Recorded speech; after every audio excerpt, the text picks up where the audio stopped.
திமுக தில்லு திராணி தெம்பு இருந்தா நான் கேட்கிற கேள்விக்கு பதில் சொல்.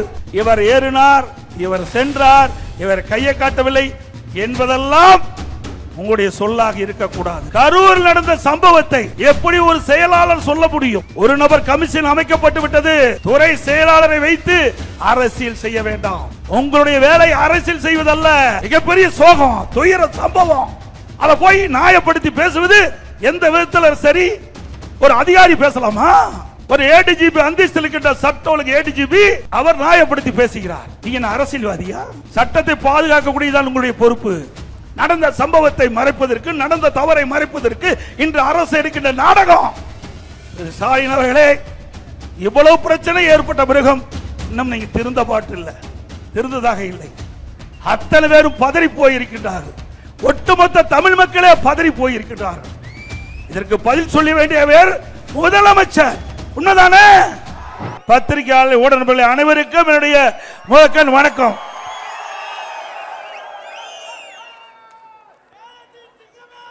இன்றைய தினம் இதை ஏற்கனவே இந்த தருமபுரி மாவட்டத்தில், இந்த தருமபுரியில் எழுச்சி பயணத்தை மேற்கொள்வதற்காக நாங்கள் அறிவிக்கப்பட்டு ஒத்தி வைக்கப்பட்டு விட்டது.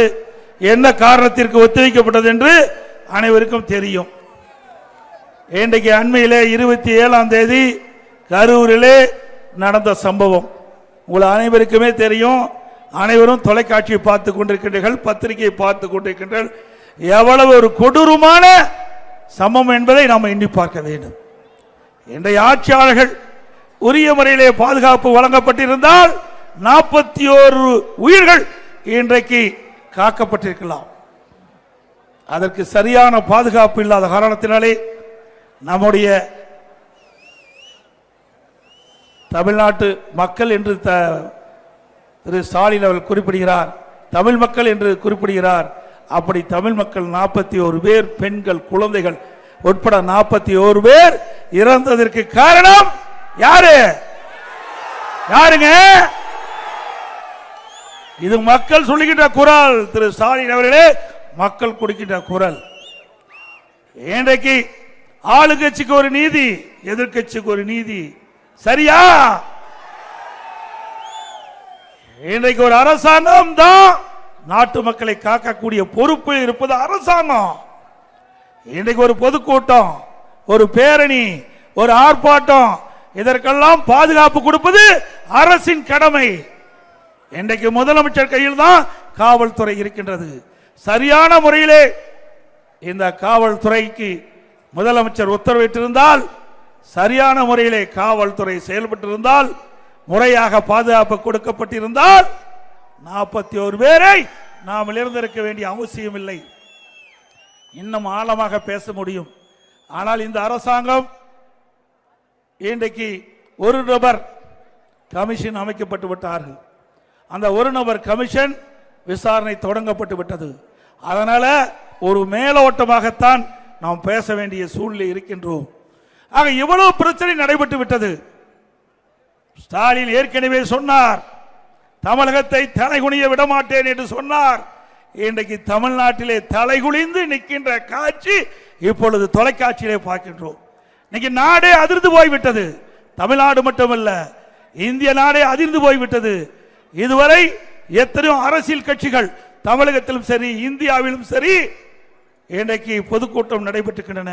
எந்த ஒரு பொதுக்கூட்டத்திலும் இல்லாத அளவிற்கு 41 உயிர்கள் இந்த பொதுக்கூட்டத்திலே கலந்து கொண்டவர்கள் உயிரிழந்திருக்கிறார் என்று சொன்னால் இந்த அரசாங்கம் தான்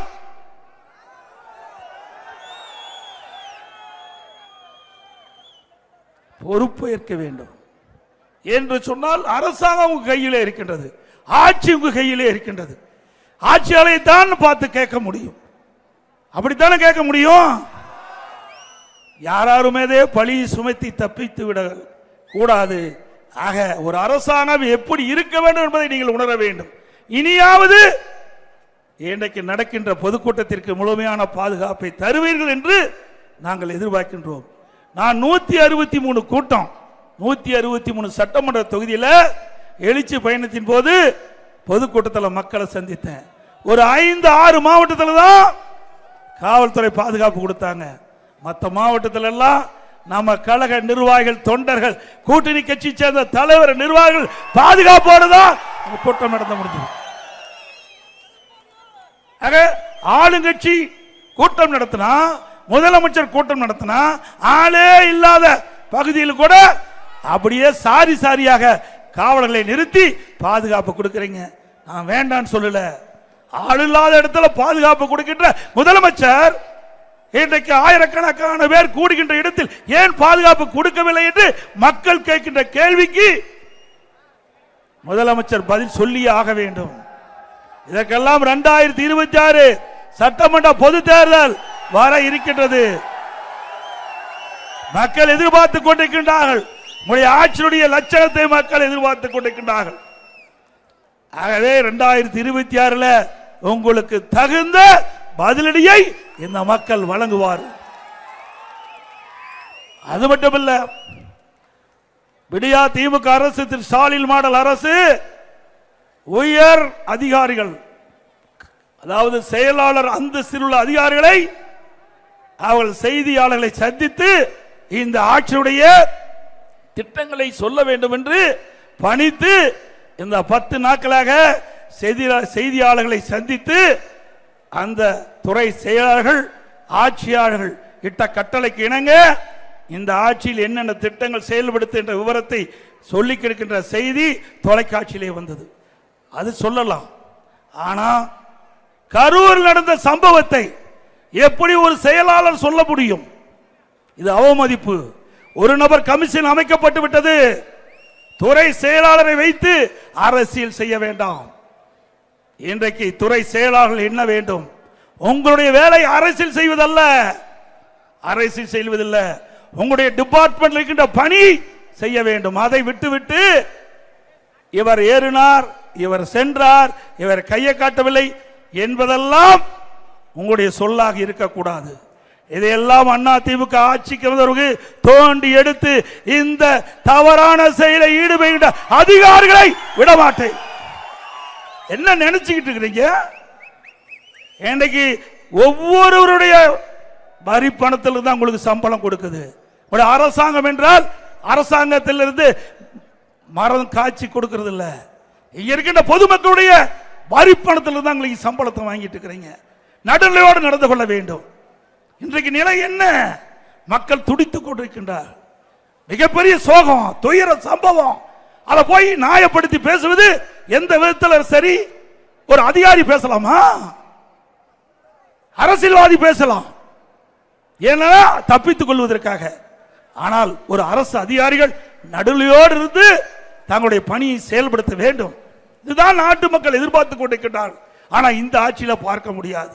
இந்த ஆட்சியில் இருக்கின்ற அதிகாரியிடத்திலும் அந்த நியாயம் கிடைக்காது. அதே போல ஒரு ஏடிஜிபி அந்தஸ்தில் இருக்கின்ற சட்ட ஒழுங்கு ஏடிஜிபி அவர் நியாயப்படுத்தி பேசுகிறார். நீங்க அரசியல்வாதியா? சட்டத்தை பாதுகாக்கக்கூடியதான் உங்களுடைய பொறுப்பு. சரியான பாதுகாப்பு கொடுக்காத காரணத்தினாலே இவ்வளவு பேர் இன்றைக்கு நாம் இழந்திருக்கின்றோம். இன்றைக்கு கரூரிலே ஒரு டிஎஸ்பி தலைமையிலே ஒரு என்கொயரி அமைத்து விட்டீர்கள். அந்த என்கொயரி நடந்துகிட்டு இருக்குது, விசாரணை நடந்துகிட்டு இருக்குது. அப்படி இருக்கின்ற பொழுது ஒரு உயர் அதிகாரி ஏடிஜிபி சட்ட ஒழுங்கு பதவியில் இருக்கின்றவர் அவர் செய்தியாளரிடத்தில் இந்த அரசுக்கு நியாயப்படுத்தி பேசுகின்ற பொழுது, இந்த நடந்த சம்பவத்தை பற்றி பேசுகின்ற பொழுது, அதுக்கு கீழ் இருக்கின்ற அதிகாரி எப்படி நியாயமாக விசாரணை நடக்கும்? நடக்குமா? இதையெல்லாம் ஒரு கண் துடைப்பு. நடந்த சம்பவத்தை மறைப்பதற்கு, நடந்த தவறை மறைப்பதற்கு இன்று அரசு எடுக்கின்ற நாடகம். திரு ஸ்டாலின் அவர்களே, இவ்வளவு பிரச்சனை ஏற்பட்ட பிறகும் இன்னும் நீங்க திருந்த பாட்டில்லை, திருந்ததாக இல்லை. இவ்வளவு உயிர் தமிழ் மண்ணிலே நாம் இழந்து விட்டோம். இன்றைக்கு தமிழகத்தை தலைகுனிய விடமாட்டேன் என்று சொல்லிக் கொண்டிருக்கின்ற முதலமைச்சர் அவர்களே, இன்றைக்கு அந்த கூட்டத்திலே மயங்கி விழுந்து அந்த ஒரு பெண்மணியை தூக்கி கொண்டு செல்கிறார்கள். தலை சாய்ந்து செல்கின்றார்கள். தலை நிமிர்ந்து இல்ல, தலை சாய்ந்து சென்று கொண்டிருக்கின்ற காட்சியை தொலைக்காட்சியிலே அத்தனை பேரும் பார்த்தோம். அத்தனை பேரும் பதறி போயிருக்கின்றார்கள். ஒட்டுமொத்த தமிழ் மக்களே பதறி போயிருக்கின்றார்கள். இதற்கு பதில் சொல்ல வேண்டிய வேறு முதலமைச்சர். உண்மைதானே? ஆகவே இன்றைக்கு ஒரு நபர் கமிஷன் அமைக்கப்பட்டிருக்கிறீர்கள். எந்த தகவலாக இருந்தாலும் ஒரு நபர் கமிஷன் இடத்திலே தான் குறிப்பிட வேண்டும். அதிகாரிகளை வைத்து தன்னுடைய அதிகாரத்தை வைத்து இதை உண்மை சம்பவத்தை மறைத்து விடலாம் என்றால் நிச்சயமாக நடக்காது. உண்மை சம்பவம் மக்கள் பார்த்து கொண்டுதான் இருக்கிறார் என்பதை முதலமைச்சர் உணர வேண்டும். அது மட்டுமல்ல, அங்க இருக்கின்ற கரூர் நகரத்தில் இருக்கின்ற அங்க இருக்கின்ற ஒரு முன்னாள் அமைச்சர் ஏன் பதற மடியில கனம் இல்ல, வழியில பயம் இல்ல, அப்படி இருக்க வேணும்.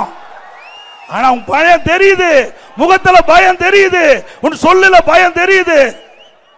ஏன் மாறி மாறி அதிகாரிகள் இன்னைக்கு அங்க இருக்கின்ற முன்னாள் அமைச்சர்கள் ஏன் உண்மையை மறைச்சு மறைச்சு பேசுறீங்க?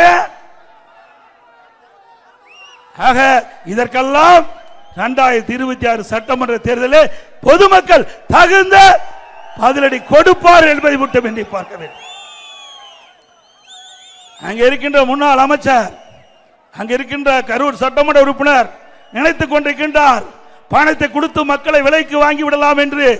ஒரு முறை மக்கள் ஏமாந்து விட்டார்கள், இனி மக்கள் ஏமாற மாட்டார்கள். ஆக உங்களுடைய போலி கொலுசு கொடுக்கிறதெல்லாம் எடுபடாது, போலியா கொடுக்கிற வாக்குறுதிகளாம் இனிமேல் எடுபடாது.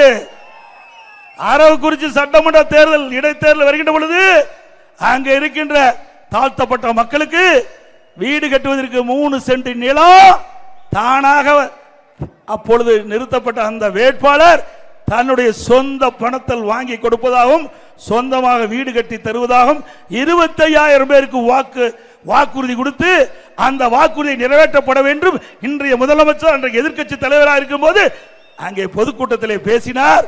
அத்தனையும் வெற்றி செய்ய அறிவிப்பு, அத்தனையும் ஏமாற்றி விட்டார். அதெல்லாம் அந்த மாவட்ட மக்கள் பார்த்து கொண்டிருக்கின்றார்கள். எப்பொழுது தேர்தல் வரும் என்று மக்கள் எதிர்பார்த்து கொண்டிருக்கின்றார்கள். அந்த தேர்தலிலே உங்களுக்கு சரியான தண்டனை இந்த தேர்தலிலே தமிழ்நாட்டு மக்கள் வழங்குவார்கள். வழங்குவீர்களா?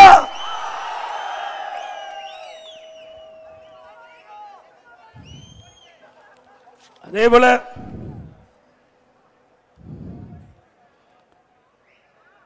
இன்றைய தினம் அந்த நிகழ்வு நடந்து போச்சு. முதலமைச்சர் இரவோடு இரவாக வந்து ஒரு ஆறுதல் சொன்னார். ரைட். இங்க இருக்கின்ற துணை முதலமைச்சர் ஒருத்தர் இருக்கார், உல்லாசமா வெளிநாடு போயிட்டார். ஏங்க இங்க பத்தி எரிஞ்சுக்கிட்டு இருக்குது, நாட்டு மக்கள் பதறி துடித்து கொண்டிருக்கிறாங்க. உடனே தனி விமானத்தை பிடிச்சி வர்றாரு திருச்சி. உடனே கரூருக்கு வராரு, பார்த்தாரு, விமானத்தில் ஏறி போயிட்டார். இவரெல்லாம் நாட்டை ஆண்டா நாடு உருப்படியா இருக்குமா? மக்கள் உயிரிழந்து துடித்துக் கொண்டிருக்கின்ற காட்சியில் கூட இவர்களுக்கு இரக்கம் இல்லை. இவர்களுக்கு உல்லாச சுற்றுப்பயணம் தான் முக்கியம், நாட்டு மக்கள் முக்கியம் இல்லை. இன்றைக்கு ஒவ்வொருவரும் சிந்திக்க வேண்டிய நேரம் வந்து விட்டது. இவர்கள் எப்படிப்பட்டவர் என்று நாட்டுக்கு அடையாளம் காட்டப்பட்டு வருகிறது என்பதை நாம் உணர வேண்டும். ஒரு நாட்டினுடைய துணை முதலமைச்சர் இவ்வளவு பெரிய பிரச்சனை ஏற்படுகின்ற பொழுது எங்கே இருக்க வேண்டும்? தமிழ்நாட்டில் இருந்து மக்களுக்கு தேவையான உதவிகளை செய்து கொண்டிருக்க வேண்டும். அந்த கூட்ட நெரிசலில் சிக்கியவர்கள் யாரெல்லாம் பாதிக்கப்பட்டாங்க, அவர்களுக்கு எப்படி சிகிச்சை அளிக்கிறீங்க, யாரெல்லாம் குணமடையக்கூடிய சூழ்நிலையை உருவாக்க வேண்டும் என்பதெல்லாம் திட்டமிட்டு செயல்படுத்தியிருந்தால் ஒரு நல்ல துணை முதலமைச்சராக இருக்கலாம். ஆனால் அதெல்லாம் எதிர்பார்க்க முடியாது. திரு கருணாநிதி குடும்பத்தில் அதெல்லாம் எதிர்பார்க்க முடியாது. யார் எப்படி இருந்தாலும் அதை பற்றி எல்லாம் கவலை இல்லை. தன் குடும்பம் செல்வாக்காக இருக்க வேண்டும்.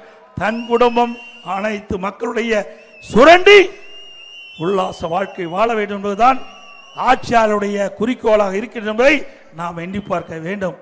ஆக இனியாவது அரசியல் கட்சி நடத்துகின்ற கூட்டத்திற்கு முழுமையான பாதுகாப்பு கொடுங்கள். இந்த கட்சி அந்த கட்சி என்று பிரித்து பார்க்காதீர்கள். எல்லாம் தமிழ்நாட்டு மக்கள், நம்முடைய சகோதர சகோதரிகள். யார் இழந்தாலும் நமக்கு இழப்பு, அதை முதல் உணர வேண்டும். திமுக உணர்ந்த பாடில்லை, திமுக உணர்ந்த பாடில்லை. இன்றைக்கு அவர் கூட்டணியை அங்க வைக்கின்ற கட்சிகள் பேசுகின்றன, ஜால்ரா அடிக்குது. விடுதலை சிறுத்த திருமாவளவன் பேசுகிறார். உண்மையாவே மனசாட்சியோட பேசுறீங்களா? சிந்திச்சு பாருங்க. மனசாட்சியோட நீங்க பேசுறீங்க.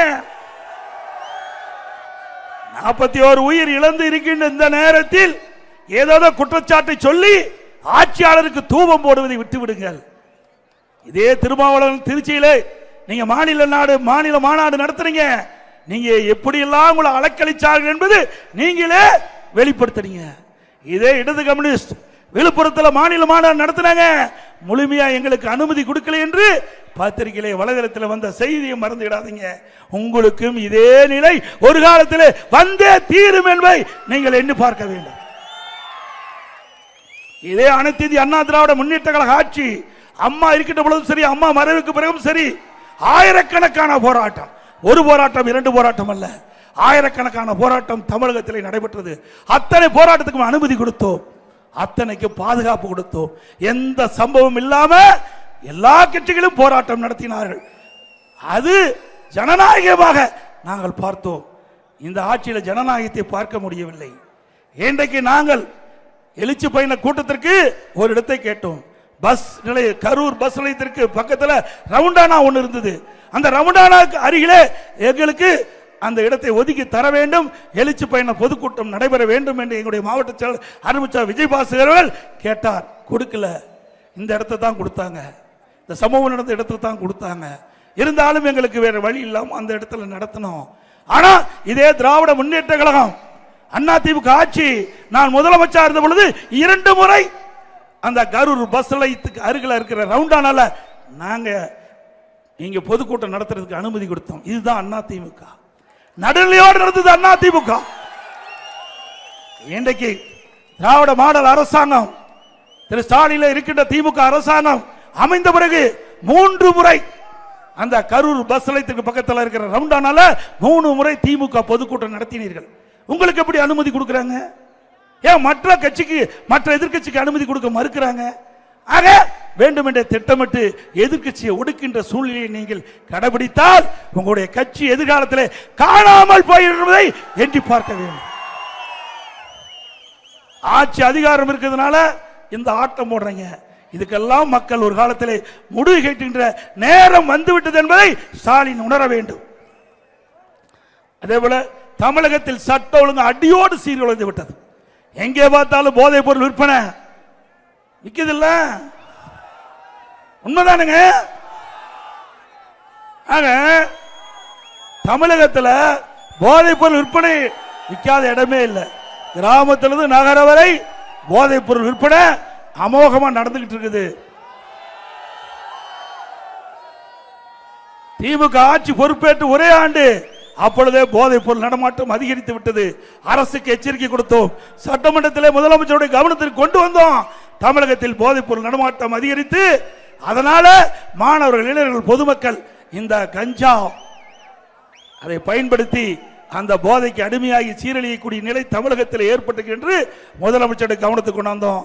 சட்டமன்றத்தில் அதிமுக சட்டமன்ற உறுப்பினர்கள் அரசுடைய கவனத்துக்கு கொண்டு வந்தாங்க. நான் தொலைக்காட்சியின் வாயிலாக இதை நான் வெளிப்படுத்தினேன், அறிக்கையின் வாயிலாக வெளிப்படுத்தினேன். ஆனால் இந்த அரசாங்கம் அதற்கு உண்டான நடவடிக்கை எடுக்காத காரணத்தில் இன்றைக்கு தமிழகத்திலே பள்ளிக்கு அருகில, கல்லூரிக்கு அருகில பொதுமக்கள் கூடுகின்ற, பொதுமக்கள் அதிகமாக கூடுகின்ற இடத்துல கஞ்சா விற்பனை அமோகமாக நடந்துகிட்டு இருக்குது. இதனால தமிழ்நாடு சீரழிந்து கொண்டிருக்கின்றது. அதனால சட்ட ஒழுங்கு சீர்குலைந்து இன்றைக்கு மக்களுக்கு பாதுகாப்பு இல்லாத சூழ்நிலை. இன்றைக்கு சிறுமி முதல் முதியோர் வரை பாலியல் சீண்டலுக்கு ஆளாவது இந்த கஞ்சா போதை ஆசா மேல. எங்க பார்த்தாலும் தமிழகத்தில் கொலை, கொல்ல, திருட்டு, வழிப்பறிவு நடக்காத நாளே இல்ல. உண்மைதானே? இன்றைக்குதான் முதலமைச்சருக்கு நானோதை வந்து ஒரு 20 நாளைக்கு முந்தி தொலைக்காட்சியில் அவருடைய கருத்தை வெளிப்படுகிறார். இளைஞர்களே, போதையின் பாதையில் செல்லாதீர்கள். எப்போ போதைக்கு அடிமையாகி சீரழிஞ்சி அவள் சின்ன பெண் ஆன பிறகு முதலமைச்சர் தொலைக்காட்சியின் வாயிலாக இளைஞர்களே போதையின் பாதையில் செல்லாதீர்கள். ஆக இப்படிப்பட்ட முதலமைச்சர் இந்தியாவில் எங்கேயுமே பார்க்க முடியாது. தமிழ்நாட்டில் இருக்கிற முதலமைச்சர் தான் பார்க்க முடியும். எந்த திறமையும் கிடையாது. அதுதான் பொம்மை முதலமைச்சராக வச்சுக்கிட்டு இருக்கிறாங்க. பொம்மை முதலமைச்சர். சரி, இந்த தருமபுரி மாவட்டத்தில் திராவிட முன்னேற்ற கழகம் ஆட்சிக்கு வந்து இப்போ 4 ஆண்டு நிறைவு பெற்று 53 மாத காலம் நிறைவு பெற்று விட்டது. இன்னொரு 6 மாதத்தில் தேர்தல் வர இருக்குது. ஏதாவது ஒரு பெரிய திட்டத்தை கொண்டு வந்தாங்களா? எதுவுமே இல்ல. இப்ப ஆட்சி போகிற நேரத்தில் இன்னைக்கு ஒகேனக்கல் கூட்டுக்குடி திட்டத்தை நிறைவேற்றாங்களாம். எங்க பணம் இருக்குது? பணமே ஒதுக்கல. ஆனா மக்களிடத்தில் அடுத்த தேர்தலில் 2026 சட்டமன்ற பொதுத் தேர்தலில் தருமபுரி மாவட்ட மக்களை சந்திச்சு வாக்குகளை பெற வேண்டும். எதுவுமே செய்யல. அதனால இன்றைக்கு ஒரு அறிவிப்பை வெளியிட்டு இருக்கிறாங்க. என்ன? ஒகேனக்கல் கூட்டுக்குடி திட்டத்தை நிறைவேற்றப்படும் சுமார் 8000 கோடியில். எங்க பணம் ஒதுக்குன? எதுவுமே ஒதுக்கலைங்க. அத்தனை பொய். மக்களை ஏமாற்றி வாக்குகளை பெற்று ஆட்சிக்கு வந்த பிறகு அந்த அப்படியே கைவிட்டுருவாங்க. எத்தனை திட்டம் இந்த தருமபுரி மாவட்டத்தில் அனைத்து இந்திய அண்ணா திராவிட முன்னேற்ற கழகம் ஆட்சி இருக்கின்ற பொழுது எவ்வளவு திட்டத்தை அறிவிச்சேன். அந்த திட்டத்தை எல்லாம் முடக்கி வச்சிருக்கிறீங்க. அப்படி இருக்கின்ற போது இங்கே இந்த புதிய திட்டத்தை நீ நிறைவேற்றுவீங்க? இதற்கு எங்கே பணம் இருக்கின்றது?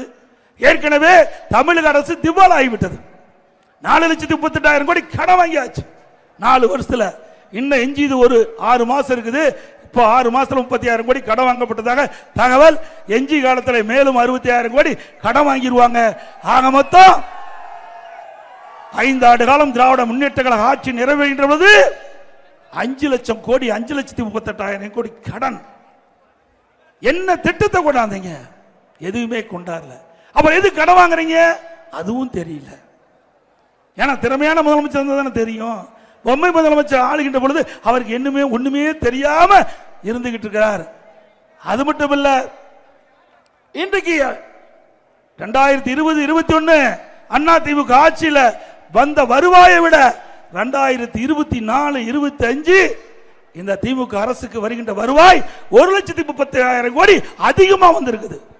1,30,000 கோடி வருவாய் அதிகம், வருவாய் அதிகம். 4,30,000 கடன், 5 லட்சம். அடுத்த ஆண்டு இந்த ஆட்சி நிறைவு 5,38,000 கோடி கடன். இதையெல்லாம் நீங்க தாங்க கட்ட வேணும். ஏதோ வந்தோம், கூட்டத்தில் நின்னோம், பேச்ச கேட்டுன்னு போயிடாதீங்க. கடன்லாம் உங்க தலையில தான் விழுவோம். எந்த அளவு உங்க தலையில. சகோதரர் அன்பழகன் என்ன நிக்கிறவங்க இங்க இருக்கிறவங்க அத்தனை பேரும் நாம தாங்க கட்டி ஆகணும். எப்படி கடனை கட்ட முடியும்? அவர் கடனை வாங்கி வச்சுட்டு போயிடுவாரு. ஆனால் கடனை கட்ட வேண்டியது மக்கள் தான். எண்ணி பார்க்க வேண்டும். எப்படி கடன் கட்டணும்னா வரி போட்டு அந்த வரியில வசூல் பண்ணி வாங்கி கடனை திருப்பி செலுத்துவாங்க. இன்றைக்கு விடியா திமுக ஆட்சி வந்த பிறகு இன்றைக்கு வீட்டுக்கு வரி 100%, நகராட்சியில் 100% வீட்டுக்கு வரி உயர்த்தாச்சு. கடைக்கு 150% வரி உயர்த்தியாச்சு. குடியிருக்கு வரி உயர்வு. குப்பைக்கு வரி போட்ட ஒரே அரசாங்கம் திமுக அரசாங்கம். குப்பை கூட விட்டு வைக்கல. அதே போல மின் கட்டணம் அண்ணா திமுக ஆட்சியை விட திராவிட முன்னேற்ற கழக ஆட்சியில் 67% மின் கட்டணம் உயர்வு. இல்லை என்று சொல்ல முடியுமா? திமுக தில்லு திராணி தெம்பு இருந்தா நான் கேட்கிற கேள்விக்கு பதில் சொல். மக்கள் கேட்கிறாங்க. மக்கள் கேட்கின்ற கேள்வியை என்னால் இந்த கூட்டத்தின் வாயிலாக தெரிவிக்கிறேன். மக்கள் கொடுக்கின்ற கருத்தின் அடிப்படையில் தான் நான் பேசுறேன். இன்றைக்கு மின் கட்டண உயர்வு 67% உயர்ந்திருக்கிறது. அதுபோல கடையில் பீக்கவர் 6 to 10 வரைக்கும் டபுள் சார்ஜ். தொழிற்சாலைகளுக்கு அதிக கட்டணம். இப்படி மக்களை வாட்டி வதைக்கின்ற அரசு தொடர வேண்டுமா? சொல்லுங்க, தொடர வேண்டுமா? அதோட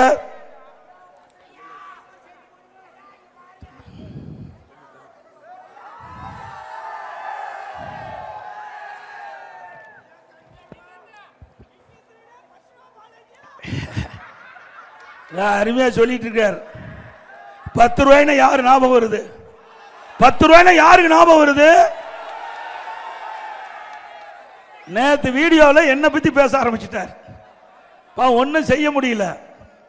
10 ரூபாய்னா யாருன்னு தெரியுதுல்ல? யாருங்க? பாலாஜி. நாட்டு மக்கள் மறக்கவே முடியாது. 10 ரூபாய்க்கு மதிப்பு வந்துட்டது. அதனால 10 ரூபாய்க்கு மதிப்பு வந்து விட்டது. ஆக தமிழகத்தில் சுமார் 6000 மதுக்கடைகள் இருக்குன்னா டாஸ்மாக்ல. இந்த 6000 மதுக்கடையில் ஒரு நாளைக்கு 1.5 கோடி பாட்டில் விற்பனை ஆகுது. அது ஒரு பாட்டிலுக்கு 10 ரூபா அதிகமாக வாங்குறாங்க. அப்படி வாங்கும்போது ஒரு நாளைக்கு 15 கோடி இந்த டாஸ்மாக் கடையில் இருந்து மட்டும் வந்துகிட்டு இருக்குது. மாசத்துக்கு 450 கோடி, வருஷத்துக்கு 5400 கோடி. 4 ஆண்டுல 22,000 கோடி இந்த டாஸ்மாக்ல முறைகேடு நடந்திருக்குது.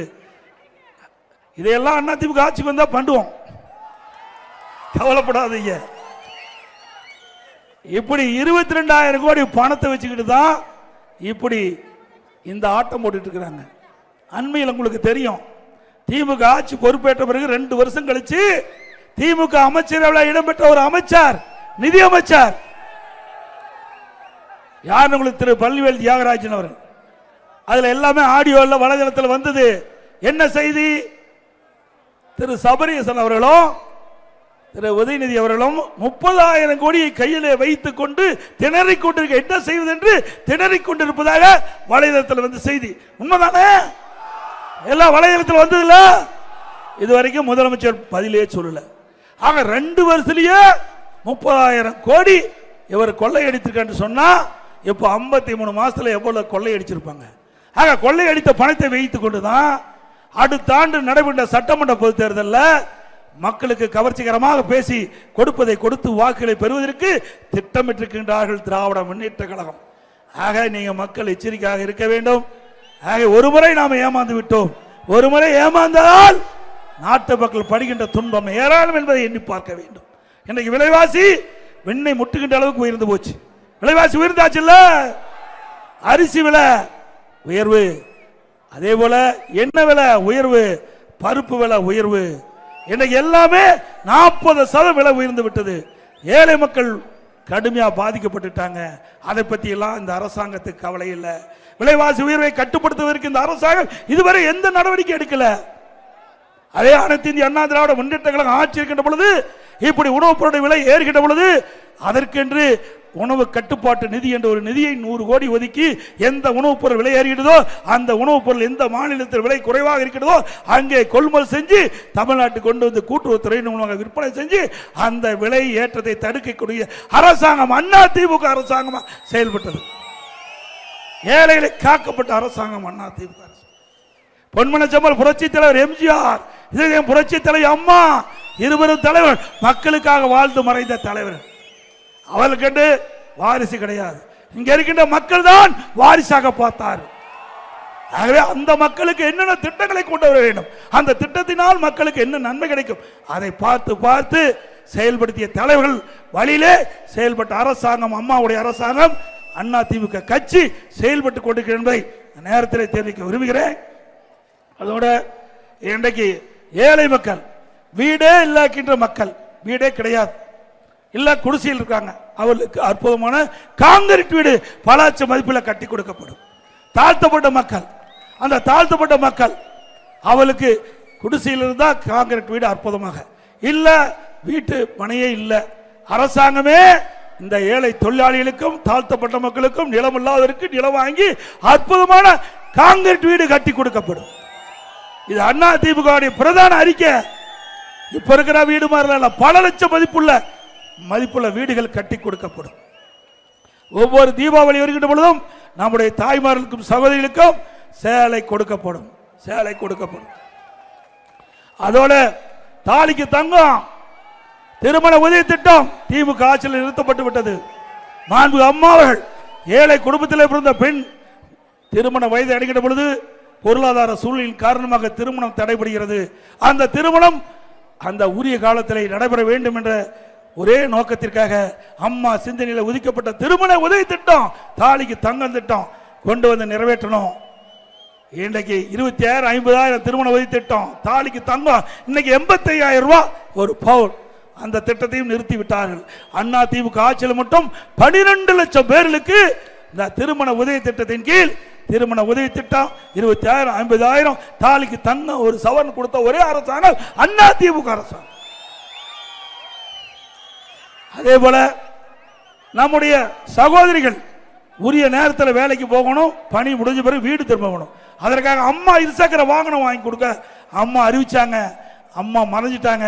அம்மா மறைந்தாலும் அம்மா கொடுக்கப்பட்ட வாக்குறுதியை நிறைவேற்றுகின்ற விதமாக அம்மாவுடைய அரசு பாரத பிரதமரை நேரடியாக சென்னைக்கு வரவழைச்சு கலைவாணர் அரங்கிலே அம்மா இருசக்கர வாகனம் தொடக்க நிகழ்ச்சியை துவங்கி சுமார் 3 லட்சம் பேர்களுக்கு நாங்கள் அம்மா இருசக்கர வாகனம் வாங்குவதற்கு மானியம் 25,000 ரூபாய் கொடுத்த அரசாங்கம். மீண்டும் அண்ணா திமுக ஆட்சி அமைந்தவுடனே இந்த நம்முடைய சகோதரிக்கு மானிவெளியில அம்மா இருசக்கர வாகனம் வழங்கப்படும். அதோட ஆட்டோ ஓட்டுநர் ஏழை குடும்பத்தை சேர்ந்தவர்கள், அவர்களுக்கு ஆட்டோ புதுசாக வாங்க வேண்டும் என்றால் அதிக தொகை செலுத்த வேண்டும். அதற்காக அதற்கு மானியம் வேண்டும் என்று கோரிக்கை வைத்தார்கள். அவருடைய கோரிக்கையை ஏற்று அனைத்து இந்திய அண்ணா திராவிட முன்னேற்ற கழகம் அமைந்தவுடன் இன்றைக்கு அந்த ஆட்டோ சங்க கூட்டுறதில் அந்த ஆட்டோ சங்க நிர்வாகத்திலே உறுப்பினராக இடம்பெற்றவர்கள், அந்த சங்கத்தில் உறுப்பினராக இடம்பெற்றவர்கள் புதிதாக ஆட்டோ வாங்கினா 75,000 ரூபாய் ஒவ்வொரு ஆட்டோவுக்கும் வழங்கப்படும். அதிமுக அமைச்சவுடன் இப்படி அனைத்து இந்திய அண்ணா திராவிட முன்னேற்ற கழக அரசு மீண்டும் வருவதற்கு நீங்கள் அத்தனை பேரும் துணை நிற்க வேண்டும் என்று அன்போடு இந்த நேரத்தில் கேட்டு, விடியா திமுக அரசாங்கம் மக்களுக்கு எந்த திட்டத்தையும் கொண்டாடல. ஆனால் குடும்ப உறுப்பினர்கள் வளமோடு செழிப்போடு அதிகாரத்தோடு வாழ வேண்டும் என்பதுதான் திரு ஸ்டாலினுடைய எண்ணம். அப்படிப்பட்ட எண்ணம் உடையவர்கள் ஆட்சியிலிருந்து இறக்கப்படுகின்ற தேர்தல் 2026 சட்டமன்ற பொதுத் தேர்தல் என்பதை நேரத்தில் சுட்டிக்காட்டி, இந்த தருமபுரி சட்டமன்ற தொகுதியிலே பல்வேறு திட்டங்களை நாங்கள் நிறைவேற்றியிருக்கிறோம்.